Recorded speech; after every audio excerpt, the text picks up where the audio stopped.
So this is the main top of the weed bed. That line in your head. Just be clipping each of these because the barra will sit up. So looking on the side scan, that's a Barramundi obviously, which is good news.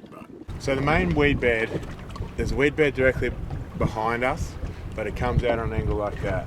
So my best cast to get the maximum distance is I'm going to land on the top of it, but it runs out that way.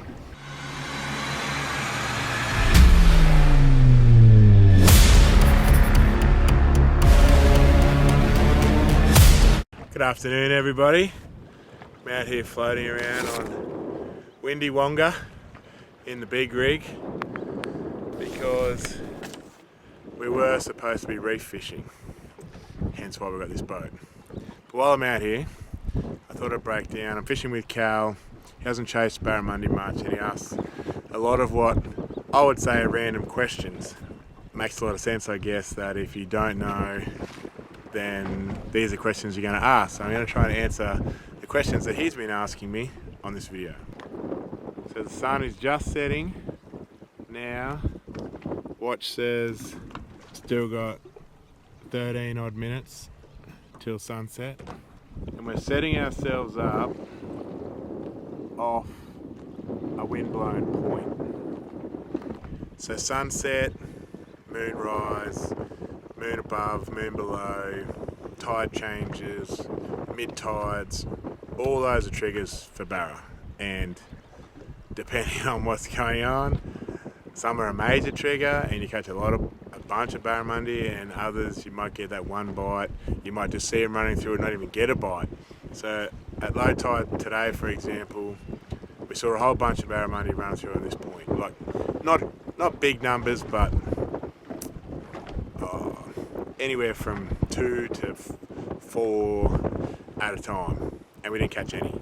So that tide definitely made them move, but where we were sitting they didn't feed. So where we're sitting looks like we're sort of off the edge of a point. There's another point over there. I sounded past here on side scan a couple of times to work out the best position. So the point's actually running through on that side of me, and we're sitting just off to the side of that. So this is the main top of the weed bed. As you can see, tapers down, and you have all this new growth, broken weed out to the front of it, for example. So what we want to do is actually bring your lure needs to land about here somewhere and track that line in your head. Just be clipping each of these because the barra will set themselves up in the gaps in this weed, and that's where they patrol through. So looking on the side scan, that's a Barramundi obviously, which is good news, but we're sitting, that side's relatively clean, and we're sitting just off to the side of that main weed bed. So what you want to do, this section here, from here to here, maximum potential for getting a bite. So if you sit right off the very tip of that, you're minimizing your time that your lure is in that window. Whereas if you sit off to maybe 45, maybe not quite as much, 60 something degrees, 70 degrees, then you take your lure from swimming through that area in say a 2 meter distance to maybe even 10 meters. Makes a big difference. So you think about the time that your lure is in the zone. You want it to be in that zone as long as possible. And the best way to do that is to set your boat up on an angle to that weed and be in the right depth and maintain your lure in that depth for as long as possible. Then essentially all I'm trying to do is basically vary my speed from when the lure hits the water. You're obviously going to track faster because you have less water. You might have a foot of water, 2 foot, where your lure lands. So you want to track it fairly quick and you want to just be tipping the tops of those weeds. Then as you lose contact with the top of that weed, you're going to slow your retrieve down and drop down and follow that contour all the way out. 90% of my bites all come right above that weed. You either just clip that weed or you know in your head after doing multiple casts in that same spot, that's where that weed is going to be. and you get a bite. So the main weed bed, there's a weed bed directly behind us, but it comes out on an angle like that. So my best cast to get the maximum distance is I'm going to land on the top of it, but it runs out that way. So I'm running on an angle back towards me and spending the most amount of time in that zone. So I know from casting out there several times, it's 3 to 4 seconds before I sink down to the top of that weed. Then I'm just going to slow down until I find that weed and then speed up when I hit it and try and stay above it. So you just want to be popping above that weed, slow back down until I find that weed again. You really don't want to get bogged in it, but you really have to be just this close to the top of it the whole time. I just got bogged then. That green weed is the good weed. The black stuff that you catch here a lot is on the bottom, and it grows from basically from the end of the good green weed out to you.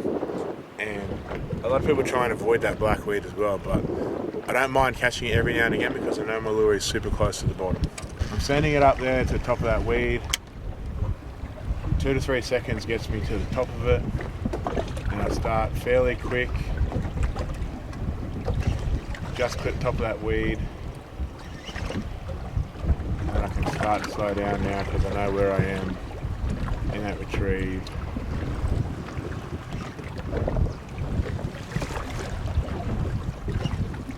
Technically, you should catch a barramundi, but there's none on the screen, so this video is purely instructional.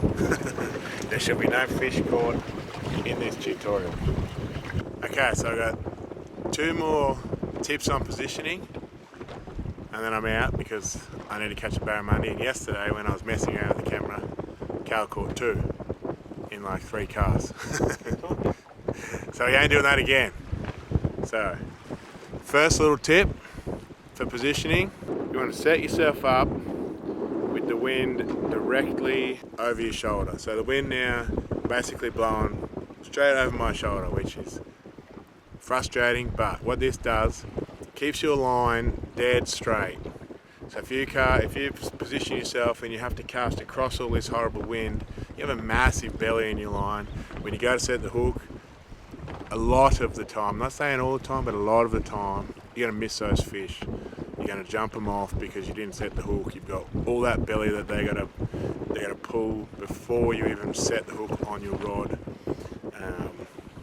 Fair chance you may not even feel them that well, depending on the lure that you're running. So I run the Moloch Shad 140 a fair bit, which is a heavy lure, so it sort of can deal with a bit of wind. Some of the other lighter stuff you can't at all. Final tip, I'm going to catch a barra before Cal does. Majority of our fishing is done in the dark. So here we're pretty lucky. Got a couple of obvious trees. So I've worked out that between that big tall tree and that little hump right there, that is my line. So that is my line for exactly where I want my lure to be every single time. Right now in the daytime, easy. Majority of fish these days, especially on the moon, caught after dark, especially when you set up off points like this. And it's about to get dark and I won't be able to tell where I'm casting. Boat swings around, breeze hopefully backs off. So find a point like that little hump that I've got and that big tall tree. Either way, anywhere in between there, I'm gonna find that weed that I want, and I know the distance, how much pressure it takes on my cast to get to that point. So that's about it. I'm out. Ciao now from windy Wonga. I'm gonna catch a barra. Yeah.